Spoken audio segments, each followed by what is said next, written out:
ہزاروں سال قبل مصر میں قبطی نسل آباد تھے۔ اسی نسل سے مصر کے بادشاہ پیدا ہوئے جنہیں فرعون کہا جاتا تھا۔ ان قبطی فرعونیوں نے بنی اسرائیل کو اپنا غلام بنا لیا تھا، جو حضرت یوسف کے زمانے سے مصر میں آباد ہو گئے تھے۔ فرعون بنی اسرائیل پر طرح طرح کے ظلم کرتا، ان سے بڑی بڑی عمارتیں بنواتا، ان سے اپنے محل کے بدترین کام کرواتا اور سرکشی یا غلطی کرنے پر انہیں قتل بھی کروا دیتا۔ چنانچہ اللہ تعالیٰ نے دو بھائی حضرت موسیٰ اور ہارون کو حکم دیا کہ وہ فرعون کے پاس جا کر اسے اللہ تعالیٰ کا پیغام حق پہنچائے اور اسے خدائی کے جھوٹے دعوے سے توبہ کرنے کو کہیں۔ لہٰذا حضرت موسیٰ فرعون کے دربار میں آئے اور اسے اللہ تعالیٰ کا پیغام پہنچایا اور فرعون کے کہنے پر معجزہ بھی دکھایا، اور ساتھ ساتھ یہ بھی کہا کہ بنی اسرائیل کو آزاد کر دے تاکہ موسیٰ انہیں لے کر یہاں سے نکل جائیں۔ لیکن ظالم فرعون حضرت موسیٰ کی باتوں اور معجزے کا انکار کر دیا اور یہ بھی کہا کہ بنی اسرائیل کو آزاد نہیں کرے گا اور نہ یہاں سے جانے دے گا۔ چنانچہ اس کے بعد فرعون بنی اسرائیل کو طرح طرح کی اذیتیں دینے لگا۔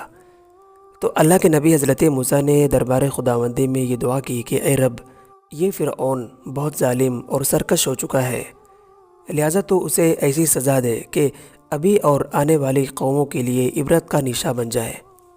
چنانچہ حضرت موسیٰ کی دعا کے بعد اللہ تعالیٰ نے فرعونیوں پر 5 طرح کا عذاب بھیجا، اور ہر عذاب 7 دنوں تک ان پر مسلط رہتا، اور ہفتے کے آغاز سے شروع ہو کر دوسرے ہفتے تک جاری رہتا، اور پھر دوسرے ہفتے دوسرا عذاب شروع ہو جاتا۔ چنانچہ سب سے پہلا عذاب طوفان کا عذاب تھا۔ روایتوں کے مطابق مصر میں اچانک ایک بڑا بادل نمودار ہوا اور ہر طرف اندھیرا چھا گیا، زوردار بارش ہوئی اور طوفان آ گیا، حتیٰ کہ قبطیوں کے کھیت کھلیان باغات سب کے سب تباہ و برباد ہو گئے، اور فرعونیوں کے مکانات بھی سیلاب میں ڈوب گئے۔ مصر میں فرعونیوں اور بنی اسرائیل کے مکانات تھے، لیکن حضرت موسیٰ پر ایمان رکھنے والوں کے گھروں میں پانی نہیں آیا، اور یہ عذاب بھی 7 دنوں تک اسی طرح جاری رہا۔ دوسرا عذاب ٹڈیوں کا حملہ تھا۔ مصر میں ٹڈیوں کے کئی بڑے جھنڈ داخل ہو گئے اور ہری بھری فصلوں کو چاٹ لیا، حتیٰ کہ یہ ٹڈیاں قبطیوں کے گھروں کے اندر اور باہر لکڑیوں سے بنی ہر چیز کو کھا گئے۔ اس کے علاوہ بنی اسرائیل کے ہرے بھرے کھیت کھلیان اور مکانات کو ان ٹڈیوں نے کوئی نقصان نہیں پہنچایا۔ چنانچہ جب ٹڈیوں کا عذاب ختم ہوا تو اللہ تعالیٰ نے قبطیوں کو کچھ دنوں کی مہلت دے دی تاکہ وہ غور و فکر کریں، لیکن پھر بھی وہ حضرت موسیٰ کی باتوں کا انکار کرتے رہے۔ اس کے بعد اللہ تعالیٰ نے فرعونیوں پر جوں اور خون کے کیڑوں کا عذاب بھیجا۔ یہ کیڑے فرعونیوں کے داڑھی، کپڑوں اور پلکوں میں گھس گئے اور چاٹ چاٹ کر ان کے چہروں کو بدنما بنا دیا۔ اب قبطیوں کے لیے زندگی گزارنا بھی مشکل ہو چکا تھا، اس لیے کہ یہ کیڑے قبطیوں کے تمام کھانوں کو چٹ کر گئے، اور یہ عذاب بھی 1 ہفتے تک رہا۔ اس کے بعد اللہ تعالیٰ نے دوبارہ فرعونیوں کو کچھ دنوں کی مہلت دے دی، لیکن یہ قبطی اپنی سرکشی اور ظلم پر اڑے رہے۔ اس کے بعد چوتھا عذاب فرعونیوں پر مینڈک کی شکل میں آیا، حتیٰ کہ ان کے گھروں، محلوں، مجلسوں میں اتنے مینڈک پیدا ہو گئے کہ وہ جہاں بھی بیٹھتے وہاں مینڈک کا جھنڈ آ جاتا، اور لاکھوں کی تعداد میں یہ مینڈک ان قبطیوں کی زندگی کو تباہ و برباد کر دیے۔ چنانچہ جب یہ عذاب ختم ہوا تو اللہ تعالیٰ نے آخری مرتبہ انہیں مہلت دی، لیکن پھر بھی یہ اپنی سرکشی اور ظلم و ستم پر اڑے رہے، اور ظالم فرعون اپنے خدائی دعوے پر قائم رہا۔